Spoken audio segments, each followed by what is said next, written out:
It's like a dance somehow, a minuet or a pavane, something stately and pointless, with all its steps set out, with a beginning and an end.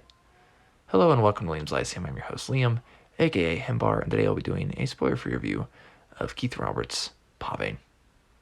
Pavane is a 1968 novel that is generally labeled as alternate history. It can also take a little bit of a sci-fi label and a proto-steampunk label. But it's pretty much the setup is thus. In July of 1588, Queen Elizabeth is killed by an assassin. The Spanish Armada comes, and England comes fully under the sway of the Roman Church. The Protestant movements are stifled. The Netherlands does not gain independence. Australia and the New World are not colonized in the way we know. And while Spanish power does wane, the papacy is ruler of Europe secularly and spiritually well into the modern age. That's a lot, and it's awesome. And this is established beautifully and succinctly. Then comes part one, 1968, called The First Measure, The Lady Margaret. Steam power dominates the world, and this is generally considered proto-steampunk again. The Lady Margaret is an engine, a steam-powered transport called a train. It's pretty much like a train, but with wheels. It doesn't have to go on tracks. And the first bit is disorienting with technical terms, though the prologue is crisp and easy, and so it is kind of an interesting transition. But this really settles us into the different world. The first dialogue shows us that goodbye has not been obscured by time here, as they say, good be with ye, which is kind of the contraction goodbye is anyways, which is, all right, it's God be with you. So, anyways, petroleum and the diesel vehicles are regulated and largely not viable at this time. The character is from Durnovaria, which I believe is Dorchester in Latin.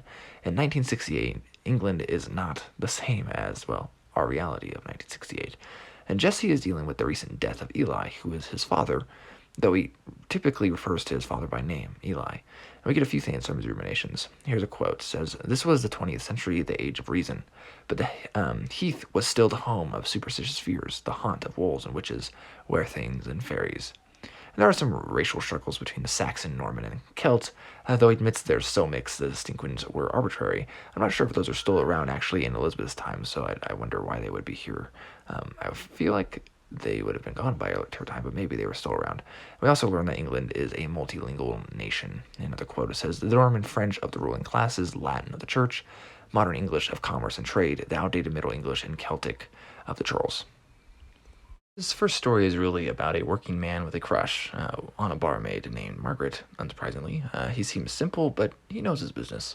And the rest of the goodness is set dressing, and it's done really well. And while the boogeyman of the routiers is told over and over again, in plain sight, they come coming, actually, at the end of the story. And they're essentially highwaymen, from what I gather.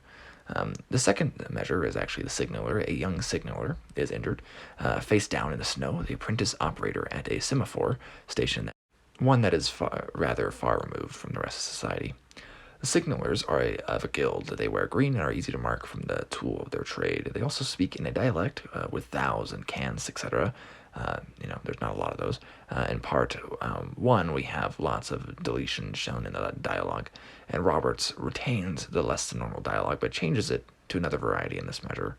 The signalers are relatively independent from Rome, being the most powerful guild. It's weird that they don't even have telegraphs, though they are mentioned in a later story. And while this one starts bloody, it is largely a coming-of-age flashback. A good time to mention weapons. Firearms do exist, but the crossbow and bow are still used some, and guards use glaives. Horses are still commonly used for transport as well, even though it's 1968. The third measure, the white boat, apparently not in the original fix-up, but included now. The original spot going to Brother John, but that's fourth in the new editions. And for me, the white boat is actually measure 5 in my physical copy, so maybe it floats around.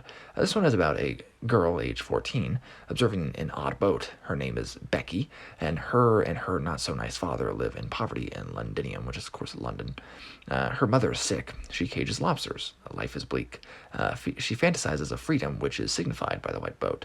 This is more confusing, a kind of mash of emotions and reality not being as romantic as perceived. It is rather touching, though. I'm just not quite sure what to think of it after I was done reading it.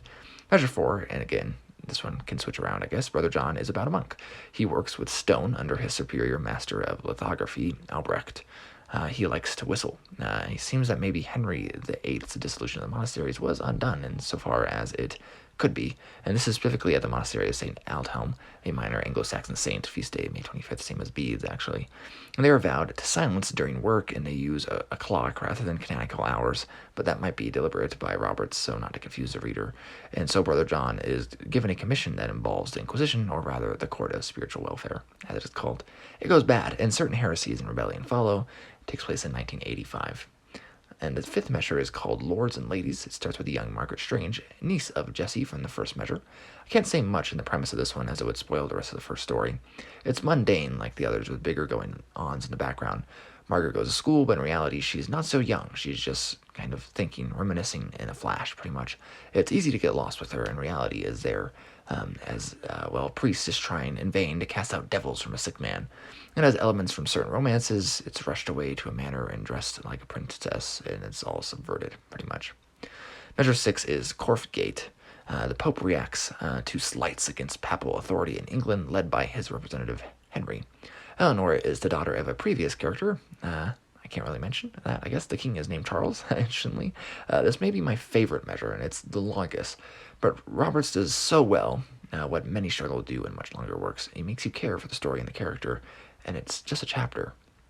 I've seen comparisons to Thomas Hardy's Wessex, and the little I've read of that, sure, I can see it. There's talk of necromancy, and is it actually magic, or is it Clark's third law in play? It's kind of interesting there, but while measure works simply as a synonym for a chapter, a part, a dole, or whatever, it's another name for a bar in a musical notation, of course.